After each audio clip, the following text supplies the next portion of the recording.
spinning. gosh. Spinning. It's spinning.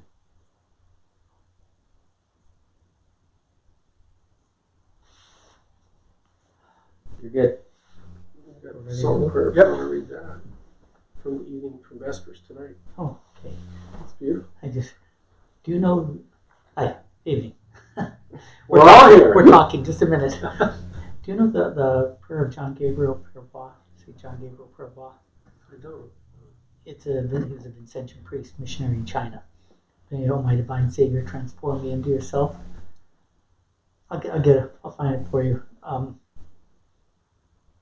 But suddenly I was trying to think of the chaplet, and I got that stuck in my head, and I can't get it out of my head. There are better things to get stuck in your head than that. Well, yeah. Anyway, so we'll do this, the one you gave me. Thank you. Okay. Mighty God, ever-living mystery of unity and Trinity, you gave life to the new Israel by birth from water and spirit, and made it a chosen race, royal priesthood, people set apart as your eternal possession. You went dead on me.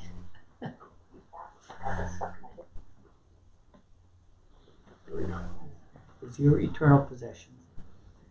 May all those you've called to walk in the splendor of the new light render you fitting service and adoration. Amen. Amen. Oh, my divine Savior, transform me into yourself. May my hands be the hands of Jesus. May my tongue be the tongue of Jesus. Grant that every faculty of my body may serve only to glorify you. Above all, transform my soul and all its powers into, oh my gosh, now that the pressure's on, I'm really looking at so much power. Anyway.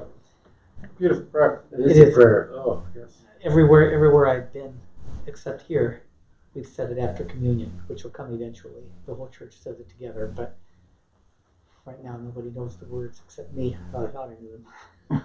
As soon as the pressure was on. Anyway, topic for tonight, the one I'm very interested in, is nature our friend? Now, everybody loves nature. Define nature. Well, that's the next thing. I mean, but let's set up the parameters here. You see a beautiful sunset. Oh, it's gorgeous. I love the beach. You know, I love the mountains, the fresh air. You see this nature is so beautiful and so forth. And so, you know, we think, okay, wow, nature's for us. However, I think love of nature has become a new religion. You know, all of the things that we go through, the environmentalism today, global warming, humans are ruining the earth. You know, we have to leave Mother Earth alone. You know, every religion before Judeo-Christian religions had gods or goddesses of the earth. And it almost seems like we are returning to that. As we move further and further away from Christianity, different people, by the same token, something has to replace it. You know, it's not just a vacuum. Something else comes in. So all these different loves. I love animals. I've had pets all my life, but animal activism. I remember hearing the head of PETA years and years ago say that killing a mosquito biting on the arm is murder. The mosquito's not murdering you, so if you kill it, you're murdering the mosquito. You know, comparing chickens to the Holocaust, killing chickens to killing Jews. I mean, it goes on and on and on. So the question is nature our friend? Are we supposed to live in cooperation with nature? Are we supposed to subdue nature? Are we supposed to rule over nature?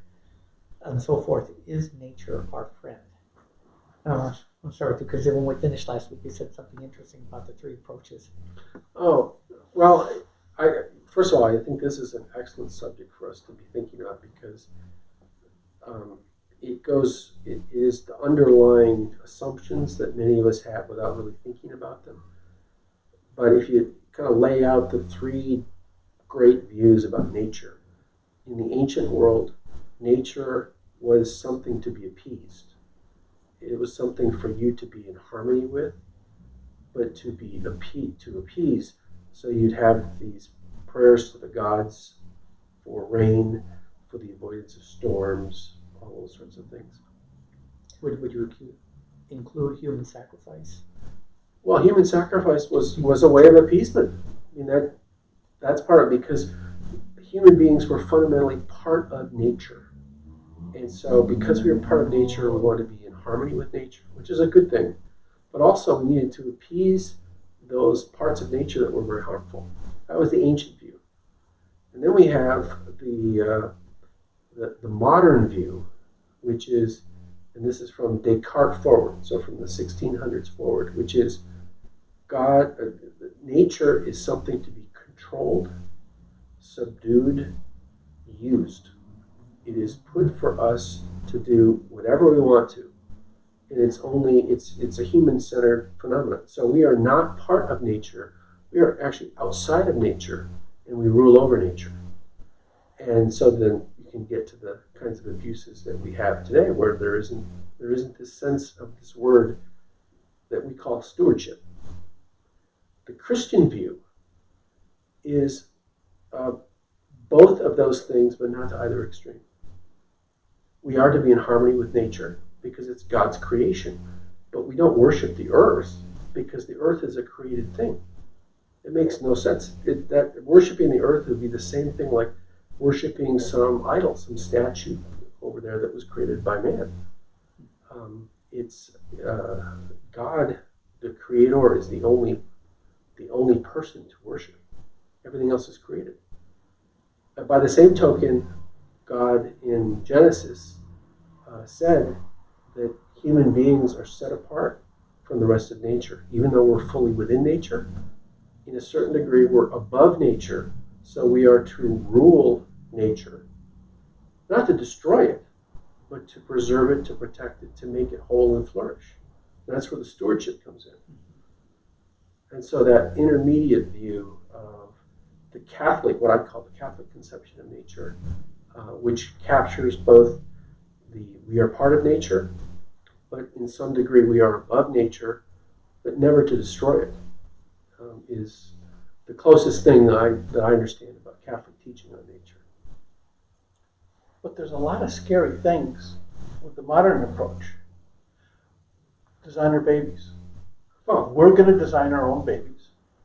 We're going to go into genetics and change things, change food, the GMOs, all of those. Where does it stop? Even this coronavirus, that really looks like this comes from a laboratory where they were trying to do experiments on this, and you're going, we're going to get in real trouble. We're going to get in real trouble. And it's almost a science fiction that we can raise the level of the human mind by doing all these things and conquer nature, conquer our own nature, instead of respect that nature that comes from God. Mm-hmm.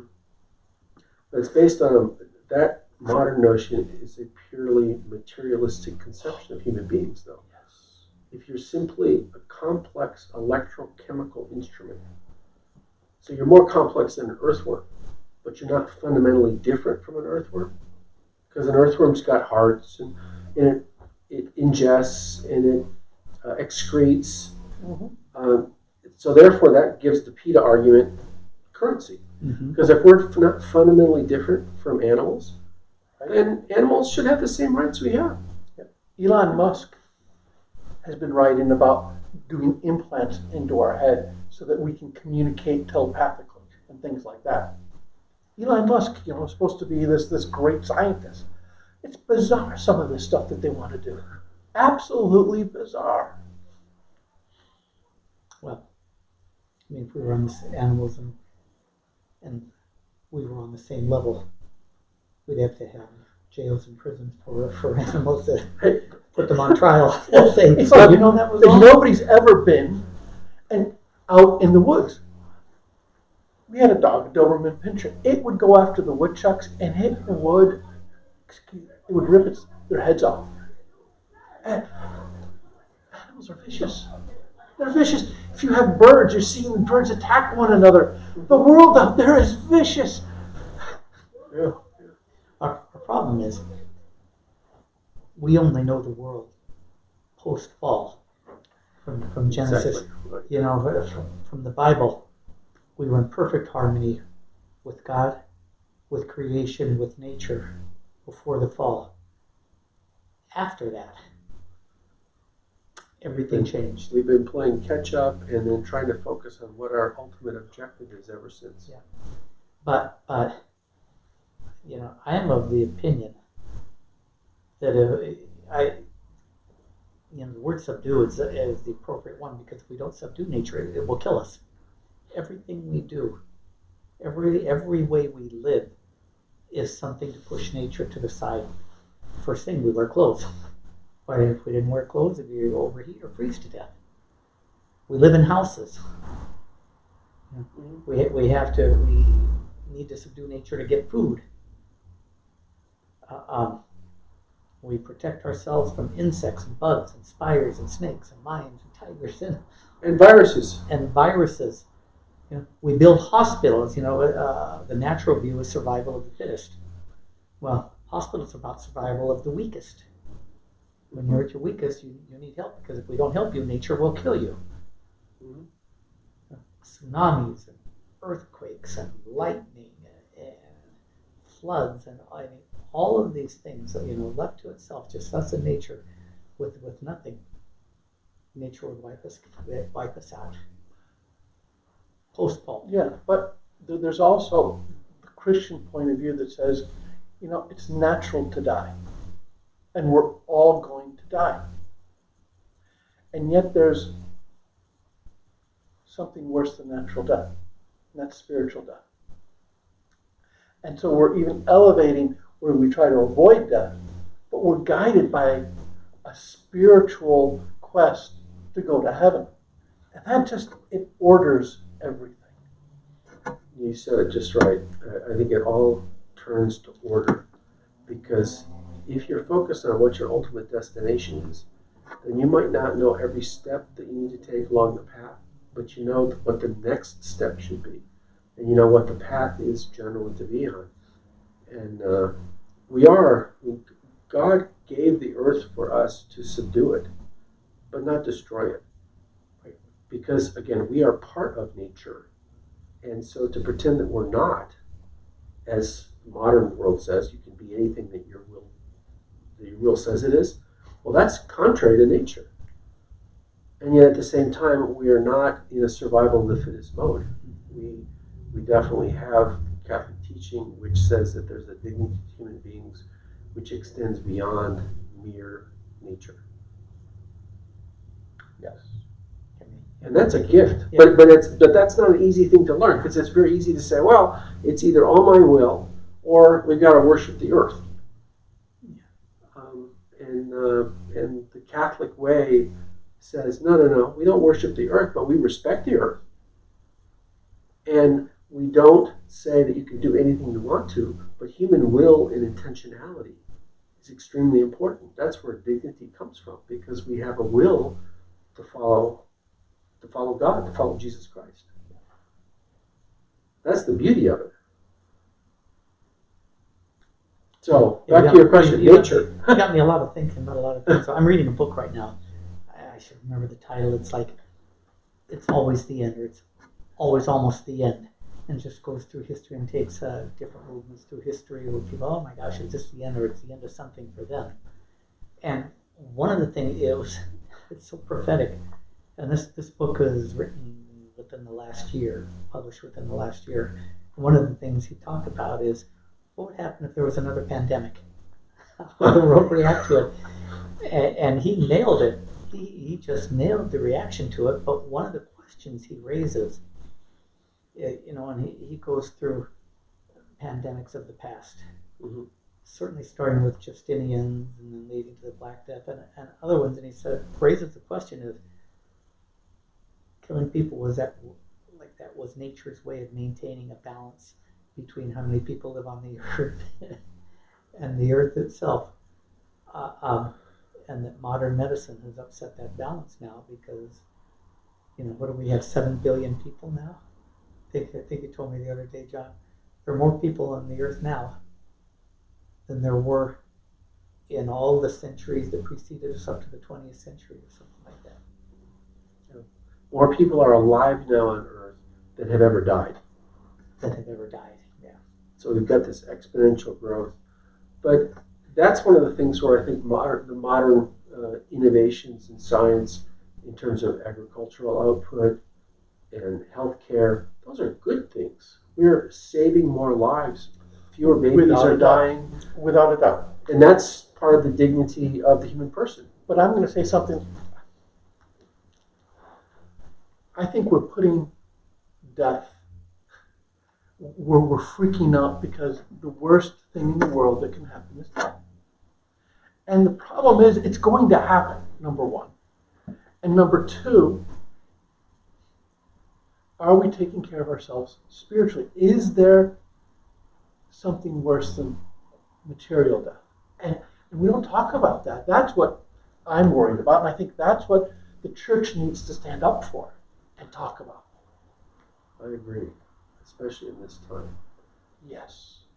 We're seeing so many people who are longing to attend the Mass and to receive the sacraments. And there's a hunger there that I think it might be because people sort of took it for granted. It might be a little too strong to say, but when we all tend to have habits that we get into, and if you take going to Mass as just a habit, for those who are going, and suddenly you're stopped from that, there's a longing there. And it would be so great if the church could find a way to allow us to go back and worship as a community, but to do so safely. Absolutely. Don't get me started. I would have a lot to say about that, but I'd get in trouble. Yeah. Well, I just think it is a good thing that people are starting to think about death. I could get sick and I could die. Modern man doesn't think about that. And yet, without that, there's not perspective of what's important, what's not important, what we can sort of take with us to heaven and what we can't. What's foundational for our values.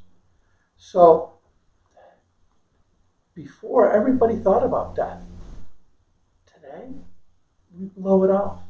When we put it into a corner, death occurs in a separate spot in a hospital or a nursing home or someplace where it's out of view. They passed on. Even the words we use avoids the word death.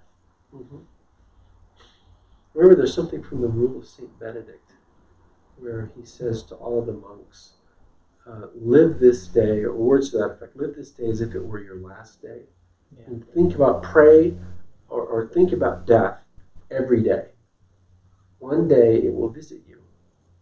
And you don't know when. And you don't know when. You don't know. And given those facts, how should you live today? And one thing we're not hearing with death, every day we hear the new numbers on how many people have died of the coronavirus. We're not hearing how many people have died of other things. But I would be willing to bet you it's higher. A lot higher, yeah. In LA County, yesterday 81 people died of the coronavirus. I wonder how many died. Well, I mean, in Chicago, one weekend, how many people die of gunshot wounds? Yeah. But you got me thinking politically. Sorry. Sorry. But with the number of people on the earth, which is going to continue to grow, which means that there have to be resources to feed people and so forth. Let me ask you a political question. Can we survive? The earth survive with, and I one of the things everybody's afraid of, and rightly so, of a one world order, because that just leads to all kinds of abuses. Well, it works okay if you're in charge, right? Or I'm in charge, but it doesn't work that way. If the population doubles in the next, 50 years, 100 years, whatever, can we survive with the nation still fighting each other? Or what level of cooperation do we have to have among countries if we're going to survive with the population? Well, we won't have to worry about it. Right. But our children will, and grandchildren will. That's a heavy question. I don't know all the answers, but I do remember growing up in the 1970s or late 60s, And I was told, we read this, and there was no doubt in anyone's mind, by the year 2000, Yep. there would be no more oil, Yeah. there would be no more electricity, we would all be reverting back to ancient status And because we'd all be starving. too many people and starving. And what has happened is, of course, there is more oil now than ever because technology has enabled us to find it. And the price for oil is lower than it's been for like 30 or 40 years because there's more supply than there is demand. So shortages, for me, have never been the problem. God created the earth and he made it bounteous. So there's no shortage. What there are problems with are distribution. Yes. And that's something that God has left to us to decide. How do we distribute the massive goods that God has provided to us? Are you talking about toilet paper? Toilet paper is part of it. All of your basic needs. There is no shortage of our ability to supply those basic needs. But if you, to go back to Father John's point from a few sessions ago, if you need to have the 5th Ferrari, then there's an issue. That's an issue. But is there enough for everyone to go? I think Pope John Paul II said, we don't need to be afraid about an increase in population. We need to be afraid about greed. 55-inch TV is not big enough. I need 65. I need 75. Well, Wait, you're coming out with 100? but I also think there's another point. And we can say, okay, so we have to watch out for greed. So anybody who has a certain amount over a limit, we need to take that away from them. And I think, Hold on. No, I'm not hearing government here. right, Instead of virtue. absolutely. And I would rather have some of these foundations go and help the health of the world than the governments because they're always 100 times more effective, number one.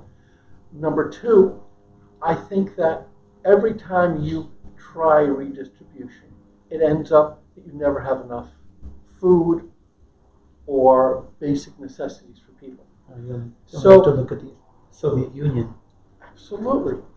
So I truly think that we need, in my own opinion, a responsible capitalism which understands the true nature of freedom and how the human person can be responsible without being addicted to handouts and causing the person just to be absolutely dependent or codependent on government for everything.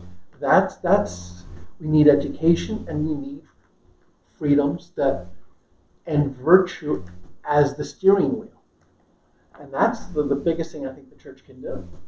That is a fundamental role for the church, to instill that virtue and explain why it's so important. And I wasn't talking about redistribution, by the way. I know you weren't. Like government. I know you weren't. But I am talking about redistribution in a slightly different way, which has to do based upon virtue, based upon the individual sharing talents, gifts in a voluntary way. Yes. That is one of the most important Christian things. We call it almsgiving. We call it just so many different History ways. shows, though, that is the converse of big government. Absolutely. The bigger government gets, Right. the more charity, the more the virtue of sharing and helping goes down. It's the government's job. It's the government's job. The Because government's job. if you don't have wealth, you can't be charitable. Yeah. Because that's always giving from something that's yours, where you have a choice and you're making the choice to serve your neighbor, to help your neighbor in need. I wish that every high school student would have to read Democracy in America by de Tocqueville, where he talks about living in Europe and everybody just depending on the government and the king and never taking responsibility for anything, and then coming to the United States and every community is responsible for itself. And the ingenuity and the creativity. And if we have problems in healthcare, we create a hospital for it. If we ever have problems in education, well, the Catholic Church created parochial school system. But it's this genius of we're responsible. We are responsible. And I think he says it as well as anybody. He does. That's the classic political philosophy for the United States. Washington is not the answer. I remember one of President Reagan's favorite lines was the scariest line that you will ever hear is, "I'm from the government and I'm here to help." And that overstates it a little bit because there are some things that government only can do. And so there is a very strong area for very strong government intervention. But it's so easy to extend that to everything. What would you say to our high school students now who are only hearing about progressivism, which means the way it's defined today, bigger and bigger and bigger and bigger government with redistribution of wealth, but redistribution by the government. Mm-hmm. You give it all to us and we'll decide where it goes. Well, what I'd say is, what are the two biggest economies in the world right now, by far? The United States and China. Both of those economies are completely capitalistic, market-driven.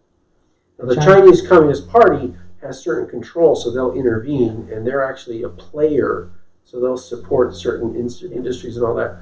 But the Chinese economy has millions of small businesses that are trading, that are helping each other, trying to meet each other's needs. And that has been the greatest explosion of wealth in the history of the world over the last 40 years. And it's only when they started moving toward a capitalist society. It's when they abandoned communism to have an economy, a free market economy based upon trading. Each party is better off when you trade because otherwise you wouldn't trade. And that's what generates that wealth, and it's the wealth that then allows you to exercise charity. And I think we have to look at what is crony capitalism. It's not capitalism. It's not capitalism. It's this family has control of this and has had it for 5 or 6 generations, and anybody tries to compete with them, the government will come in and the make government it against or the law. somebody, and there's no competition. It's just like the public schools. Doesn't want any competition from Catholic schools or charter schools. And I hear no competition. It's against the human spirit. It's against our own freedom. We're talking about the nature of the human spirit. It just kills it. And it's bad for the quality of the product as well, be it education or anything else that has a monopoly like that. Because if you have control, you don't have the competition to improve your product, to make it better, to make it cost less, then you'll not make it better, and you'll make it cost more. I was chaplain to a Catholic high school in a different city. And they were going to build another school right near it. And they were going to put all this money into it, and everybody began to freak out. So everybody went around the table saying, "Oh, we're in trouble, this is terrible." And I just said, "I think this is the greatest thing that could happen to this school." And they looked at me.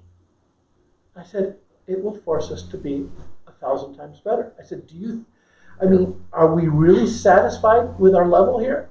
I said, "This is great." And you know something?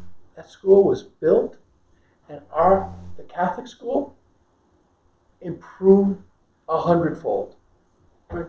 But the reaction was, "Oh no, competition."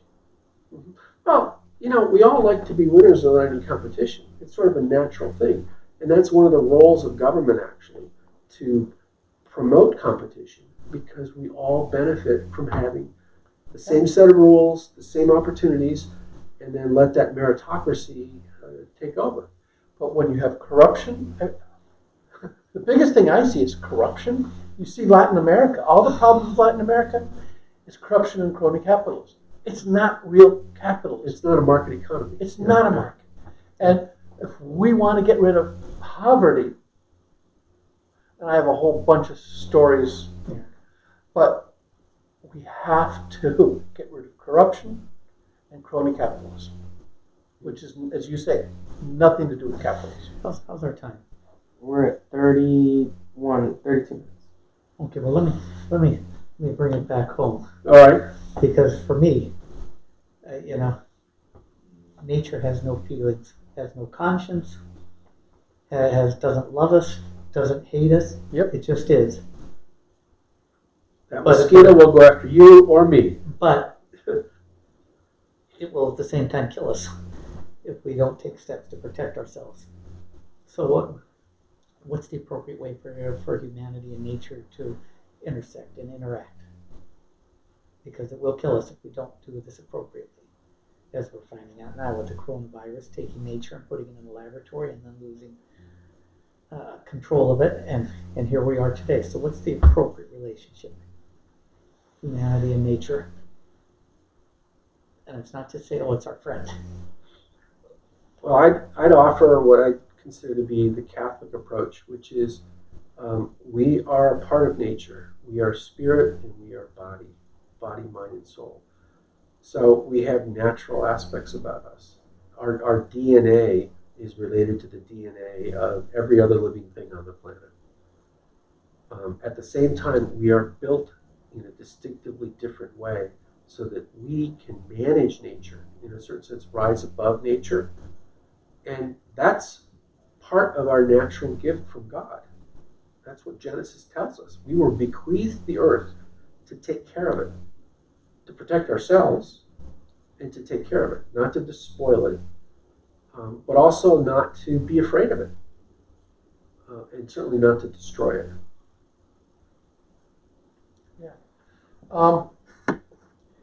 Take God, if we take God out of the picture, I think we're in real trouble. Because God is the source, gives us the gift of nature and says, act responsibly for my glory. And when we do that, we serve each other, we get the best out of nature, we're not trying to manipulate it for our own ego, for our own mad scientist type of thing. We're trying to make it bountiful to feed everybody, so that it's a win-win situation. But it's not to be used just for selfishness. It's to be used for God's glory, and I think that helps us order what's right and what's wrong. It gives us that guide. Ethical guide. And until we bring God into the public square, Right. to talk about that, we will always be flailing around as to what our end is. And if you can debate what your end is, then you can have people going in different directions and say, hey, that fifth Ferrari is my end, and it's Or no define different marriage. from yours. Define marriage, Well, what marriage is. I mean, that's a whole different. Honestly, if people would bring God into it in a serious way, everything else would fall into place. Respect for animals, proper Of course. treatment of animals, Yep. Correct. Yes. protection of the earth, respect for the earth, Yep. in every care for each other. How do you deal with disease? If we kept God in it and lived according to those values, the Judeo-Christian values that allow the world to blossom, How do we help the homeless? I mean, Yeah. all of that. Yes. all of that would fall into place. It only gets corrupted when you take God out of it, and then it's a question of you believe one thing and it's just opinion, and whoever has enough people behind them, beats down the ones who disagree with them. That's the principle of power, Yeah. will over everything else. And then this reductionist view of human beings, that we can be manipulated, we're just material objects, as opposed to being made in the image and likeness of God. So there's that ongoing relationship with God. Even if we renounce it, we still have it. And it's interesting because I'm a guy who always loved nature, for years and years and years, backpacking trips all over. But I really started thinking about this when I realized, how much stuff do I have to carry with me when I'm going up in the mountains for a week, so I don't die while I'm up there? Uh-huh. The type of clothing, the food, the tent, the fire, the shoes. I mean, what if this happens? What if all this stuff I got to carry, or else I won't come back alive. As much as I love being up there and being out in nature, realizing this is also dangerous. Well, you have to. Yeah, well, some of the things it sounds like you're adding in are what we would call commodious living too. Yeah. You want to live at a certain standard. You probably could go up there with nothing, and you'd find a way to survive. It would be very painful, Well, but you get through it. That's that show, Naked and Afraid. I haven't seen it. I haven't seen it. Oh, they try to survive for 21 days, get dropped off in these horrendous places. Do they make it? Some do and some don't. Some do and some don't. Each one can bring something to help them, and they have to figure out how to create fire and how to clean water and how to build shelter and all of that stuff. And they don't always make it. Well, nature might not be our friend, but we are part of nature. And we have a stewardship role. And respect for it. Yeah, as part of God's creation. All right. That was a great topic. Yeah. Wow. Who's got the topic for tomorrow? Secret? It'll be a secret for now. Okay. We're going to I'm switch already- our time tomorrow. Oh, yes. Oh, were we going to start it Well, earlier or no? I'm going to use your name. David is thinking that it would be better if we started at 6:30. Well, not 6:30 in particular, just earlier in general. But I know we have to work around the mass. Yeah, the mass is at 5. The mass at 5, and so there's... So 6:30 would be the earliest that we could start. Do for a week and see how it goes. All right, so tomorrow at 6:30. Very good. Good. Okay. 6:30 tomorrow. David, since I mentioned your name, you got the closing prayer. Okay. In the name of the Father, Son, Holy Spirit, amen. Lord, help us to be good stewards of nature, as we are a part of it, but above it, and help us in our role to be responsible and respectful, not just to nature, but to our neighbors and to our loved ones. Help us to eliminate greed and to be